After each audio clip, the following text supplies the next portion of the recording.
ಪ್ರಧಾನಮಂತ್ರಿ ಅವರು ಅಷ್ಟು ಸಾರಿ ಹೋಗಿ ಪ್ರಚಾರ ಇಲ್ಲ, ನೀವು ಖುಷಿ ಪಡಬೇಕಾಗಿರೋದು ಕಾಂತಿ ಶೆಟ್ಟಿ ಅವರೇ, ಕಾಂತಿ ಶೆಟ್ಟಿ ಅವರೇ, ರೈಟ್ ಕಾಂತಿ ಶೆಟ್ಟಿ ಅವರೇ ಇಲ್ಲ ಕೇಳಿಸ್ಕೊಳ್ಳಿ. ಸಮೀವುಲ್ಲಾ ಸರ್, ಬದ್ರುದ್ದೀನ್ ಸರ್ ಉತ್ತರ ಕೊಡ್ತಾರೆ ಇದಕ್ಕೆ. ಬಿಜೆಪಿ ಖುಷಿ ಪಡಬಹುದು ಅಂತಂದ್ರೆ ಒಡಿಶಾದಲ್ಲಿ. ಕಾಂತಿ ಶೆಟ್ಟಿ ಅವರು ಕೇಳಿಸ್ಕೊಳ್ಳಿ. ಕಾಂತಿ ಶೆಟ್ಟಿ ಅವರೇ ಕೇಳಿಸ್ಕೊಳ್ಳಿ. ಆಯ್ತು ಕೇಳಿಸ್ಕೊಳ್ಳಿ. ಕಾಂತಿ ಶೆಟ್ಟಿ ಅವರೇ, ಬಿಜೆಪಿ ಖುಷಿ ಪಡಬಹುದು ಅಂದ್ರೆ ಬಹುಶಃ ಒಡಿಶಾದಲ್ಲಿ. ಬದ್ರುದ್ದೀನ್ ಸರ್, 19 ಬಿಜೆಡಿ 1 ಒಂದೇ. ಇನ್ನು ನಮ್ಮ ಅಸೆಂಬ್ಲಿ ಚುನಾವಣೆಯಲ್ಲೂ ಕೂಡ ಬಹುತೇಕ ಸರ್ಕಾರ ಮಾಡುವ ಹಂತದಲ್ಲಿ. ಬಿಜೆಪಿ ಅಲ್ಲಿ ಏನು ಒಡಿಶಾ ಬಗ್ಗೆ ಟಾರ್ಗೆಟ್ ಇಟ್ಕೊಂಡಿತ್ತು, ಅದೇ ತರ ಟಾರ್ಗೆಟ್ ಕೇರಳದಲ್ಲಿ ಇಟ್ಕೊಂಡಿದ್ದು ಕಳೆದ ಅಸೆಂಬ್ಲಿ ಚುನಾವಣೆಯಲ್ಲಿ ಆಗಲಿಲ್ಲ. ಅದು ಯಾಕಾಗಿಲ್ಲ ಅನ್ನೋದನ್ನು ಅವರ ನಾಯಕರುಗಳೇ ಹೇಳ್ತಾರೆ. ಅದು ಈ ಬಾರಿ ಯಾವುದೇ ಕಾರಣಕ್ಕೂ ಒಡಿಶಾ ಮತ್ತು ವೆಸ್ಟ್ ಬೆಂಗಾಲ್ ಅವರ ಟಾರ್ಗೆಟ್ ಆಗಿತ್ತು. ಪೂರ್ವ ಭಾಗಗಳಲ್ಲಿ ಅವರು ಮಾಡಲೇಬೇಕಾಗಿತ್ತು. ಆಮೇಲೆ ಅಲ್ಲಿ ಕಳ್ಕೊಳ್ಳುವಂಥದ್ದನ್ನು, ಕೆಲವು ಮಧ್ಯ ಭಾಗದಲ್ಲಿ ಕಳ್ಕೊಳ್ಳುವಂಥದ್ದನ್ನು ದಕ್ಷಿಣ ಭಾರತದಲ್ಲಿ ತಗೊಳ್ತೀವಿ ಅಂತ ಅಂದ್ಕೊಂಡಿದ್ರು ಬಿಜೆಪಿ ಅವರು. ಅದಾಗಿಲ್ಲ. ಆದರೆ ಎಲ್ಲಿ 29 ಇದ್ದದ್ದು ಇವತ್ತು 45ರ ಗಡಿ ದಾಟಿದೀವಿ. ಇಲ್ಲ, ನಿಮಗೆ ಕರ್ನಾಟಕ ಲಾಸ್, ತಮಿಳುನಾಡು ಸಿಕ್ಕಿಲ್ಲ. ಬರೋಣ ಅದಕ್ಕೆ.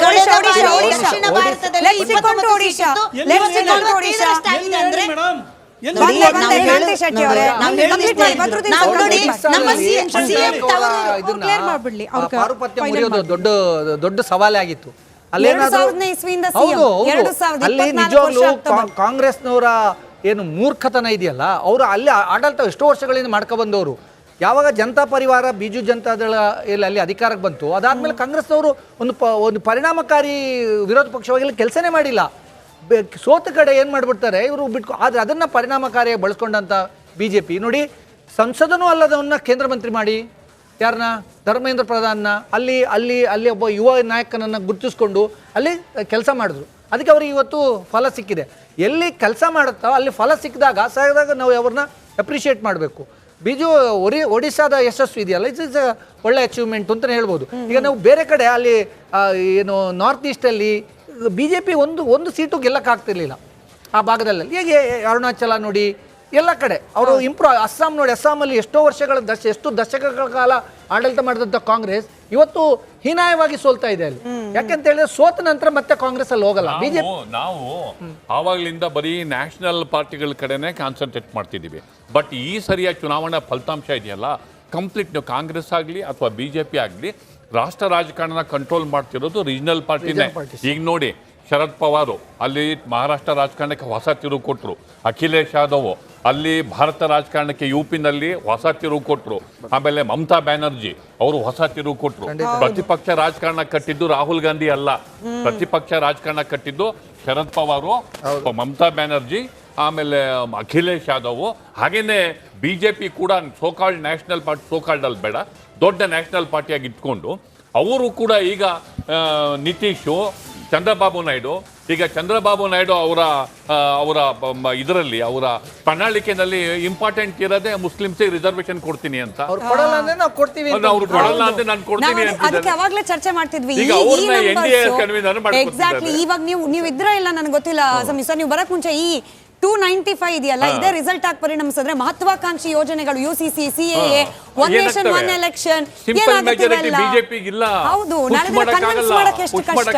ಆಮೇಲೆ ಎಲ್ಲದಕ್ಕಿಂತ ಹೆಚ್ಚಾಗಿ ಯೋಗಿ ಆದಿತ್ಯನಾಥ್ ಕತೆ ಏನು, ಯುಪಿನಲ್ಲಿ ನೆಲೆ ಕಳ್ಕೊಂಡ್ಬಿಟ್ಟಿದ್ದಾರೆ. ಯೋಗಿ ಆದಿತ್ಯನಾಥ್ ಪ್ರೈಮ್ ಮಿನಿಸ್ಟರ್ಗೆ ನರೇಂದ್ರ ಮೋದಿ ಅವರಿಗೆ ಪ್ಯಾರಲಲ್ ಲೀಡರ್ ಅಂತ ಪ್ರೊಜೆಕ್ಟ್ ಮಾಡ್ತಾ ಇದ್ದವರು. ಅವ್ರ ಕತೆ ಏನಾಗುತ್ತೆ ಮುಂದೆ? 27 ಸೀಟು ನಾರ್ತ್ ಈಸ್ಟ್ ಅಲ್ಲಿ ಇದೆ. Last time majority of them went to BJP. ಈ ಬಾರಿ ನೀವು ಚಂದ್ರಬಾಬು ನಾಯ್ಡು ಅವರ ಪೊಲಿಟಿಕಲ್ ಸ್ಟ್ಯಾಂಡ್ ಇಟ್ಕೊಂಡು ರಾಜಕಾರಣ ಮಾಡೋದು ತುಂಬಾ ಕಷ್ಟ ಇದೆ. ಚಂದ್ರಬಾಬು ನಾಯ್ಡು ಅವರ ಸಂಪರ್ಕ ಸಾಧ್ಯತೆಗಳು, ಅವರ ಸಂಬಂಧಗಳು, ಅವರ ರಾಜಕೀಯ ನಿಲುವುಗಳು ಹೇಳಕ್ಕಾಗಲ್ಲ. ಮುಖ್ಯಮಂತ್ರಿ ಆಗೋ ಒಂದು ಅವಕಾಶ ಅಲ್ಲಿದೆ, ಹೇಳಕ್ಕಾಗಲ್ಲ. ಅವ್ರ ಪಾರ್ಟಿಯಿಂದ ಹೋಮ್ ಮಿನಿಸ್ಟರ್ ಆಗ್ಬೋದು ಅಂತ ಅವಕಾಶ ಬಿಟ್ಟು NDA ಸಂಚಾಲಕರಿಗೆ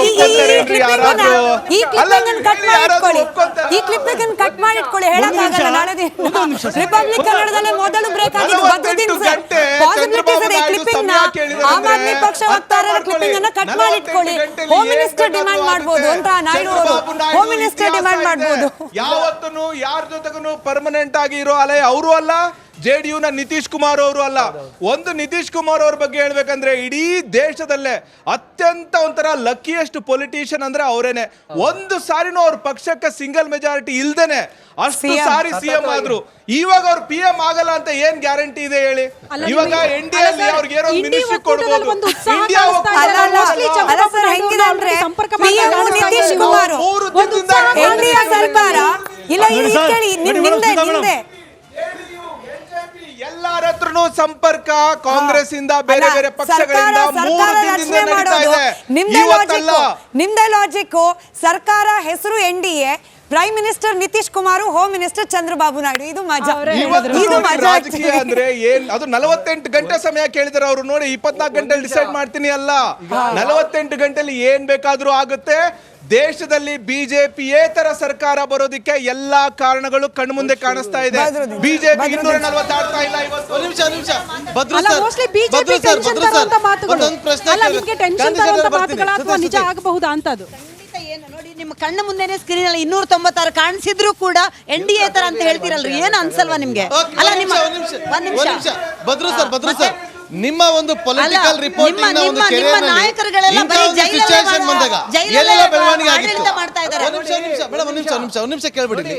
ಒಂದ್ ನಿಮಿಷ ಭದ್ರು ಸರ್ ಒಂದು ಪ್ರಶ್ನೆ ಗೊತ್ತಾಯ್ತಲ್ಲ, ನಿಮ್ಮ ಒಂದು ಪೊಲಿಟಿಕಲ್ ರಿಪೋರ್ಟಿಂಗ್ ಮಾಡ್ಬೇಕಾದ್ರೆ ನಾವೆಲ್ಲ ನೋಡಿದೀವಿ ನಿಂತು ಆ ಕೆರಿಯರ್ ನಲ್ಲಿ ಇಂಥ ಒಂದು ಸಿಚುಯೇಷನ್ ಬಂದಾಗ ಏನೆಲ್ಲ ಆಗ್ತಿತ್ತು, ಏನೆಲ್ಲ ನಾಟಕಗಳು ಹೈಡ್ರಾಮಾಗಳು ನಡೀತಾ ಇತ್ತು? ಅಯ್ಯೋ 96ರಲ್ಲಿ ಕರ್ನಾಟಕದಲ್ಲಿ ಜನತಾದಳ ಹೆಚ್ಚು ಸ್ಥಾನ ಗೆಲ್ತು ಅಷ್ಟೇ. ಎಷ್ಟು? 16-17. ಪ್ರಧಾನಮಂತ್ರಿ ಆಗಿದ್ಯಾರು? ಕರ್ನಾಟಕದವರು. ಇಲ್ಲಿ ರಾಜ್ಯದ ಮುಖ್ಯಮಂತ್ರಿ ಹುದ್ದೆ ಬಿಟ್ಕೊಂಡು ಹೋದ್ರು ಬಿಡಿ, ಅದು ರಾಜಕೀಯವಾಗಿ ಏನೇನೋ ಆಗೋಯ್ತು. ಹಾಗೆ ಅವಕಾಶ ಅವಾಗ ವೆಸ್ಟ್ ಬೆಂಗಾಲ್ನ ಇವ್ರಿಗೆ ಅವಕಾಶ ಅವ್ರು ಕೇಳಿದಾಗ ಅವ್ರು ಆಗಲಿಲ್ಲ. ಅದಕ್ಕಾಗಿ ತಕ್ಷಣ ಏನು ಮಾಡಿದ್ರು, ನಮ್ಮ ಯಾರು ದೇವೇಗೌಡರಿಗೆ ಅವಕಾಶ ಸಿಕ್ತು. ಜ್ಯೋತಿ ಬಸ್ಸುಗೆ ಫಸ್ಟ್ ಆಫರ್ ಇದ್ದಿದ್ದು. ಹಾಗಾಗಿ ನೀವು ರಾಜಕೀಯದಲ್ಲಿ ಏನಾಗತ್ತೆ ಅಂತ ಊಹಿಸೋಕ್ಕೆ ಆಗಲ್ಲ ಇಂಥ ಸಂದರ್ಭದಲ್ಲಿ. ಈಗ ಸಮೀಲಾ ಸರ್ ಹೇಳಿದಾಗೆ ಪ್ರಾದೇಶಿಕ ಪಕ್ಷಗಳ ಮಹತ್ವ ಏನು ಅನ್ನೋದು ಗೊತ್ತಾಗುತ್ತೆ.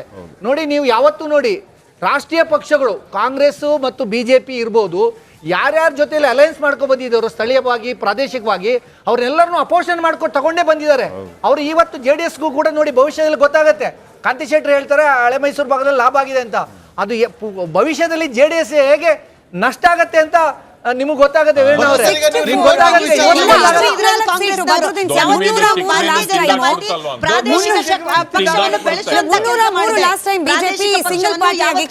ಶೆಟ್ಟಿ ಅವರೇ, ನಿಮಗೂ ಈ ಪ್ರಶ್ನೆ. 303 ಈಗ ಲೀಡಿಂಗ್ ತೋರಿಸ್ತಾ ಇರೋದು 239. 64 ಸೀಟ್ಗಳು ಕಳ್ಕೊಂಡಿದ್ ಎಲ್ಲಿ, ಯಾಕೆ? ದೊಡ್ಡ ಪ್ರಶ್ನೆ ಅದು. ಉತ್ತರ ಕಂಡುಕೊಳ್ಳಬೇಕು ಅನಿವಾರ್ಯದ ಪರಿಸ್ಥಿತಿ. ಎಲ್ಲಿ ಅಂದ್ರೆ ಒಂದ್ ನಿಮಿಷ, ನಾವು ಈ ವಿಚಾರದಲ್ಲಿ ಏಕಪಕ್ಷವಾಗಿ ಮೋದಿಯವರನ್ನ ಬೈಕೊಂಡು ಓಡಾಡೋದು BJP ಅವರು ಸರಿ ಇಲ್ಲ. BJP ಪಕ್ಷ ಹೇಗೆ ಅಂದರೆ ಪಕ್ಷ ಪಾರ್ಟಿ ವಿತ್ ಡಿಫರೆನ್ಸ್ ಅಂತ ಇತ್ತು. ಕಾಂಗ್ರೆಸ್ನವರ ರೀತಿಯ ಆಡಳಿತ ಅಲ್ಲ ಅವ್ರದ್ದು. ಅವ್ರ ಸಂಘಟನೆ ಆಗಿರಲಿಲ್ಲ, ವಿಭಿನ್ನವಾಗಿತ್ತು. ಕೇಡರ್ನಿಂದ ಪಕ್ಷ ಕಟ್ಟೋದು, ಅವರಲ್ಲಿ ತುಂಬ ಕೆಲವು ಸಿದ್ಧಾಂತಗಳನ್ನ ಅವ್ರು ಬಹಿರಂಗವಾಗಿ ಹೇಳ್ತಿದ್ರು. ಏನು, ನಾವು ಫ್ಯಾಮಿಲಿ ಪಾಲಿಟಿಕ್ಸ್ಗೆ ಅವಕಾಶ ಇಲ್ಲ ಹಾಗೆ ಹೀಗೆ ಅಂತಲ್ಲ. ಏನಾಯಿತು, ಬರ್ತಾ ಭ್ರಷ್ಟಾಚಾರ ಮುಕ್ತ ಅಂತ ಹೇಳಿದ್ರು, ಅವರು ಭ್ರಷ್ಟಾಚಾರದಲ್ಲಿ ಸಿಕ್ಕಾಕೊಂಡ್ರು. ಆಮೇಲೆ ಮಹಿಳೆಯರ ವಿಚಾರದಲ್ಲಿ ಸಾಕಷ್ಟು ಪ್ರಕರಣಗಳು ಕಾಂಗ್ರೆಸ್ನವ್ರ ಹಿಂದೆ ಬೈತಾ ಇದ್ದಿದ್ದು, BJP ಅವರು ಅದೇ ಚಾಳಿ ಮುಂದುವರಿಸಿದ್ರು. ಹಾಗಾಗಿ ಪಾರ್ಟಿ ವಿತ್ ಡಿಫರೆನ್ಸ್ ಅನ್ನೋದು ವಾಜಪೇಯಿ ಅವ್ರ ಕಾಲಕ್ಕೆ ಹೊಟ್ಟೋಯ್ತು. ಹಾಗಾಗಿ ನೀವು BJP ಕೂಡ ಕಾಂಗ್ರೆಸ್ ಥರನೇ ಆಡೋಕ್ಕೆ ಸ್ಟಾರ್ಟ್ ಮಾಡಿಬಿಡ್ತು.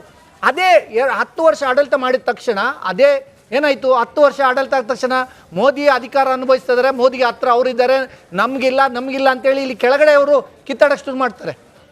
ಸೊ ಕೊನೆಗೆ ಏನಾಗ್ತಾರೆ, ಮೋದಿ ಮಾತ್ರ ಕಾಂಗ್ರೆಸ್ಸಲ್ಲಿ ಇವತ್ತು ಕೂಡ ಇಂದಿರಾ ಗಾಂಧಿ ಹೆಸರು ಹೇಳ್ಕೊಂಡು ಓಟ್ ತಗೊಳ್ಳೋರು ಇದ್ದಾರೆ. ಇವತ್ತು ಕೂಡ ಕಾಂಗ್ರೆಸ್ನ ಅವರ ಕಾರ್ಯಕರ್ತರಿಗೋ ಮುಖಂಡರಿಗೋ ಊರಿಗೆ ಏನು ಮಾಡದೇ ಇದ್ರು ಇಂದಿರಾ ಗಾಂಧಿ ತೋರಿಸ್ಕೊಂಡು ಓಟ್ ತಗೊಳ್ಳೋರು ಕಾಂಗ್ರೆಸ್ನವ್ರು ಇದ್ದಾರೆ. ಆ ಪರಿಸ್ಥಿತಿ BJPಗೆ ಬರುತ್ತೆ. BJP ಇನ್ನು ಮುಂದೆ ಮೋದಿ ಹೆಸರು ಹೇಳ್ಕೊಂಡು ಮುಂದೇನು ಮೋದಿ ಹೆಸರು ಹೇಳ್ಕೊಂಡೆ ಓಟ್ ತಗೋಬೇಕಷ್ಟೇ. ಇವರಾಗಿ ಯಾರು ಬಿಲ್ಡ್ ಮಾಡ್ಕೊಂಡಿಲ್ಲ. ಮಾತಾಡಿದ್ರೆ ಅವತ್ತು ವಿರೋಧಗಳು ವಿಪಕ್ಷಗಳು ವಾಜಪೇಯಿ ಅವರನ್ನು ದೂಷಿಸಿದ್ರು. ಇವತ್ತೀಗ ಗ್ರೇಟ್ ಅಂತ ಹೇಳ್ತಾರೆ, ಅದೇ ತರ ಮೋದಿ ಅವರನ್ನು ದೂಷಿಸ್ತಾರೆ. ನಾನು ಹೇಳೋದಿಷ್ಟೇ, ಇವತ್ತು ವಿಪಕ್ಷಗಳು ಅವರ ಬಗ್ಗೆ ಮಾತಾಡಿದ್ದಾರೆ, ಇವತ್ತು ಗ್ರೇಟ್ ಲೀಡರ್ ಅಂತ ಹೇಳ್ತಾರೆ. ಪರವಾಗಿಲ್ಲ, ಈ 2.5 ತಿಂಗಳಲ್ಲಿ ವಿಪಕ್ಷಗಳು ದೂಷಣೆ ಮಾಡಿರುವ ಮಾತು 1-2 ಎಷ್ಟು ಅಪಪ್ರಚಾರ, ಎಷ್ಟು ನೆಗೆಟಿವ್. ಕಾಂತಿ ಶೆಟ್ಟಿ ಅವರೇ, ಯಾವ ಹೇಳಿಕೆ ಕೌಂಟರ್ ಕೊಡದಲ್ಲೇ ಬಾಕಿ ಉಳಿಸ್ಕೊಂಡಿದ್ದೀರಾ? ಮಂಗಳಸೂತ್ರ ಮಾತಾಡಿ ಧನ್ಯವಾದಗಳು.